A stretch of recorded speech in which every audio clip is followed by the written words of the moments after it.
Hello hi అండి, అందరికీ నమస్కారం. This Vanishi guys. తెలంగాణలో పోలీసు ఉద్యోగాలకు సంబంధించినటువంటి నోటిఫికేషన్ మనకు రాబోతుందండి. అయితే దీనికి సంబంధించి టోటల్గా ఉన్నటువంటి కానిస్టేబుల్ వేకెన్సీస్ గత వీడియోలో చేయడం జరిగింది నేను. అండ్ అదే వీడియోలో నేను చెప్పడం జరిగింది ఎస్ఐకి సంబంధించినటువంటివి టోటల్ కాళ్ళతో కూడా నేను ఒక వీడియో చేస్తానని చెప్పేసి చెప్పడం జరిగింది. సో దానికి సంబంధించి వీడియోలు అయితే చాలా డీటెయిల్గా అండ్ క్లియర్గా మీకు ఇన్ఫర్మేషన్ అయితే ఇస్తాను. ఒకటి గుర్తుపెట్టుకోండి, ఖచ్చితంగా ఈ వీడియో కోసము అండ్ ఈ ఇన్ఫర్మేషన్ కోసం నేను చాలా అయితే కష్టపడ్డాను. డెఫినెట్లీ మీరందరూ ఏమనుకోకుండా ఖచ్చితంగా వీడియోని లైక్ చేసి సబ్స్క్రైబ్ అయితే చేయండి. ఫర్దర్ నేను ఎలాంటి అప్డేట్ ఇచ్చినా ఫస్ట్ మీకైతే వస్తుంది.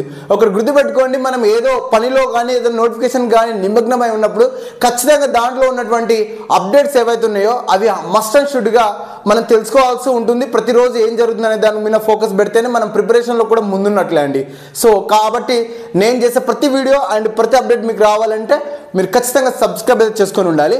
అయితే గాయస్, ఇక్కడ నేను చెప్తున్నటువంటి ఏవైతే ఎస్ఏ ఖాళీలు ఉన్నావో మీరు ఒకటి గుర్తుపెట్టుకోవాలి.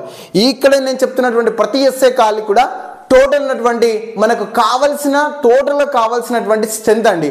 సో ఆ స్ట్రెంత్ ప్రకారంగా చూసుకుంటే ఇప్పుడు ఒకవేళ నోటిఫికేషన్ తీయడానికి ఒకవేళ వేకెన్సీస్ తీస్తే మనకు 1028 పోస్టులకు సంబంధించిన ఎస్ఐ పోస్టులు ఉన్నాయండి.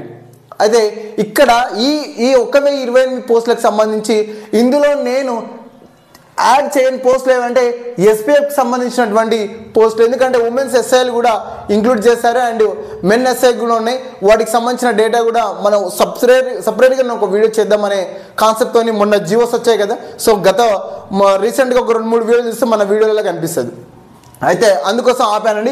సో ఈ యొక్క 1028 పోస్టులలో civil, AR, TSSP, SRCPL and fire టోటల్గా మనకు సివిల్ 835 పోస్టులు ఉన్నాయండి. అదేవిధంగా ఏఆర్కి సంబంధించి 106 పోస్టులు, టీఎస్ఎస్కి సంబంధించి 43 పోస్టులు ఉన్నాయండి. సో ఓవరాల్ చూసుకుంటే ఇక్కడికే మనకు 984 పోస్టులు అయితే కావడం అయితే జరిగింది. అండ్ ఇంకొక విషయం చూడండి, ఎస్ఆర్సిపిఎల్లో 8 పోస్టులు అయితే ఉన్నాయి అండ్ ఫైర్లో 36 పోస్టులు ఉన్నాయి. మరి వీటికే నోటిఫికేషన్ వస్తుందంటే 100% రాదు. నోటిఫికేషన్ ఒకవేళ ఇన్ని పోస్టులకు ఇవ్వాలంటే అది జరగని పని. ఎందుకంటే మనకు ఎప్పుడు కూడా నోటిఫికేషన్ విషయంలో చూసుకుంటే మనకు గవర్నమెంట్ ఎంత డిసైడ్ అవుతుందో తెలియదు. టోటల్ వేకెన్సీస్ తీసుకొని దానిలో ఎంత గవర్నమెంట్ అవుతుందో తెలియదు. డిసైడ్ అయిన తర్వాత ఫైనాన్స్ డిపార్ట్మెంట్కి పంపిస్తే వాళ్ళు ఎంతవరకు పాసిబిలిటీ ఉందో మనకు దాని పరంగా వాళ్ళు ఒక డిసిషన్ చెప్తుంది గవర్నమెంట్కి. సో దానివల్ల వేకెన్సీస్ ఖచ్చితంగా అప్ అండ్ డౌన్ అవుతాయి. సో అప్రాక్సిమేట్లీ ఒక 40 to 50% వరకే మనకు ఉన్నటువంటి వేకెన్సీస్లో మనకు నోటిఫికేషన్ ఇవ్వడానికి చాయిస్ అయితే ఉంటుంది. బట్ మరి ఇప్పుడున్న పరిస్థితుల్లో అది 30% కూడా పడిపోవచ్చు. సో కాబట్టి మనం ఉన్నటువంటి ఈ పోస్టులు ఉన్నటువంటి పోస్టులు చూసుకుంటే ఒక 1000 పోస్టులు ఉన్నాయనుకోండి అరౌండ్గా. ఈ 1000 పోస్టుల గురించి మాట్లాడుకుంటే అరౌండ్గా మనకు ఒక 30% అంటే ఎంత వస్తుంది, ఒక 300 పోస్టులు ఎక్స్పెక్ట్ చేయొచ్చు. సో ఆ విధంగా మీరు లెక్కేసుకొని అంచనా వేసుకోవాలి. బట్ ఏ జోన్లో ఎంతెంత ఉన్నాయని ఇప్పుడు డీటెయిల్గా అయితే మాట్లాడతాను నేను. అయితే ఇక్కడ చూడండి, ఇక్కడ ఒక విషయం అని టీఎస్ఎస్పీకి సంబంధించి ఏదైతే ఇవి టీఎస్ఎస్పీ ఉన్నటువంటి 43 పోస్టులు ఏమంటే ఆర్ఎస్ఐ పోస్టులు మనకు మల్టీ జోన్కి సంబంధించినటువంటిది. సో ఈ మల్టీ జోన్కి సంబంధించిన దాంట్లో కూడా నేను ఇందులోనే యాడ్ చేసి చెప్పడం జరుగుతుంది. సో అది ఎగ్జాక్ట్గా మనకు జోన్ 1 జోన్ 2 అనేది నాకు తెలియలేదు. నేను ఆ డేటా నేను తీసుకోలేకపోయినాను కాబట్టి ఇదొక విషయం చెప్తున్నాను. ఇంకొక విషయం చెప్తున్నాను, ఇందులో మీకు చెప్తున్నటువంటి ఖాళీలలో మీకు ఇప్పుడు ఫర్ ఎగ్జాంపుల్ చూడండి, కాళేశ్వరం 111 పోస్టులు ఉన్నాయని చెప్తున్నాను. ఈ 111 పోస్టులలోనే సివిల్, ఏఆర్, సో మనకు సంబంధించి మిగతా ఏవైతే ఫైర్కి సంబంధించి ఉన్నాయో అవి మనం ఇంక్లూడ్ చేసి చెప్తున్నటువంటి పోస్టులు. ఓకేనా? ఎస్.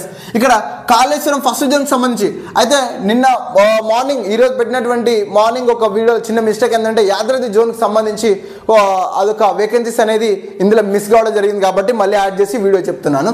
అయితే ఇక్కడ కాళేశ్వరం చూసుకుంటే మనకు టోటల్గా 111 అండి. ఇందులోనే మనకు సివిల్ ఉంటుంది అండ్ ఏఆర్ ఉంటుంది, అదేవిధంగా ఫైర్ ఉంటుంది. సో అంటే సేమ్ ప్రతి జోన్కు అలాగనే ఉంటుంది. ఇక్కడ ఉన్నటువంటి బాసరే కానీ, ఇక్కడ ఉన్న రాజన్న సిరిసిల్లే కానీ, భద్రాద్రి కానీ, యాదాద్రి కానీ, చార్మినారే కానీ, జోగులాంబనే కానీ టోటల్గా ఒక విషయం గుర్తుపెట్టుకోండి, ఈసారి ఖచ్చితంగా మనకు హైయెస్ట్ పోస్టులు మళ్ళీ ఎక్కువ పోస్టులు రాబోతున్నటువంటి జోన్ మాత్రం 100% చార్మినారే అవుతుంది. సో అదొకటి గుర్తుపెట్టుకోండి మీకు. అయితే సో ఈ డేటా అంతా తీసుకోవడం వల్ల చాలా విషయాలు వస్తాయండి. మనం అనలైజ్ చేసుకోవడానికి చాలా అంటే ఒక ప్రిపరేషన్ పరంగా మనం అనలైజ్ చేసుకోవాలంటే 100% ఇది చాలా ఇంపార్టెంట్ డేటా. సో తప్పకుండా మీరు లైక్ అయితే చేయండి ఈ వీడియోను, 100%గా చెప్తున్నాను. అండ్ ఖచ్చితంగా షేర్ చేయండి మీ మిత్రులు ఎవరైతే ఎస్ఐకి ప్రిపేర్ అవ్వాలనుకుంటున్నారో, ఎస్ఐ ఎస్ఐకి ఇంకా ఎవరైనా గట్టిగా కూర్చుంటారో సీనియర్స్ కానీ జూనియర్స్ కానీ ఖచ్చితంగా షేర్ చేయండి. అండ్ బాసరకు సంబంధించి సెకండ్ జోన్ అండి. సో 109 పోస్టులు అయితే ఉండడం జరిగింది. అండ్ రాజన్నకు సంబంధించి థర్డ్ జోన్ అండి 114 పోస్టులు అయితే ఉండడం జరిగింది.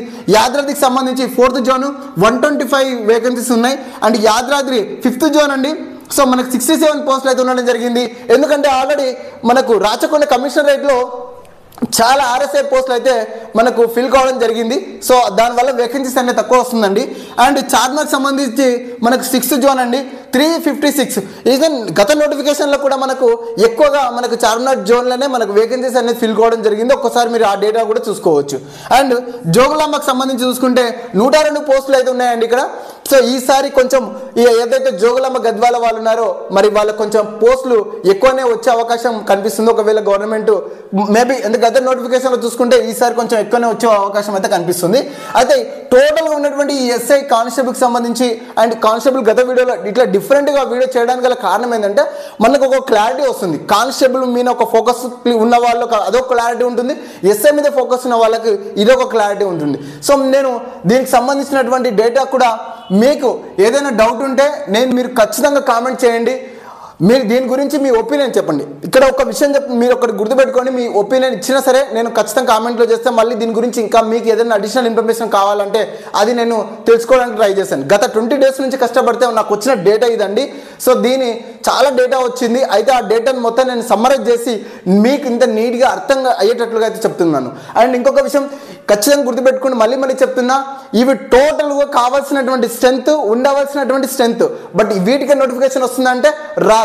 అయితే ఈ ఫైర్ డిపార్ట్మెంట్ అండ్ కమ్యూనికేషన్కి సంబంధించిన డిపార్ట్మెంట్ గురించి కూడా నన్ను అడిగారండి.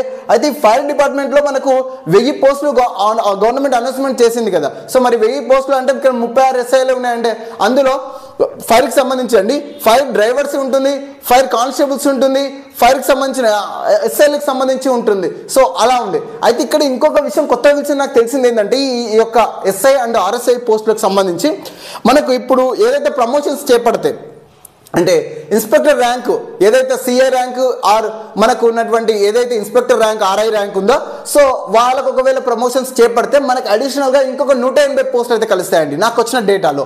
అయితే 183 ఎగ్జాక్ట్గా. సో 183 పోస్టులు కలిసే అవకాశం ఉంది. సో దీనికే సో అట్లా కొంచెం నోటిఫికేషన్ ఏమన్నా పెరగవచ్చు. బట్ ఇప్పుడు ఉన్నటువంటి పరిస్థితుల దృష్ట్యా మనకు ఎంతో కొంత నోటిఫికేషన్ ఇస్తేనే బాగుండని కాడికి వచ్చినాము. ఎందుకంటే జాబ్ క్యాలెండర్ అనేది కింద మీద అవుతుంది. అండ్ ఇప్పుడు కూడా వచ్చినటువంటి అప్డేట్ ఏంటంటే మేము 25,000 నోటిఫికేషన్ 25,000 జాబ్స్ సంబంధించి నోటిఫికేషన్ ఇవ్వబోతున్నాము మేము. సో అని చెప్పేసి ఒక నోటిఫికేషన్ అయితే వచ్చింది.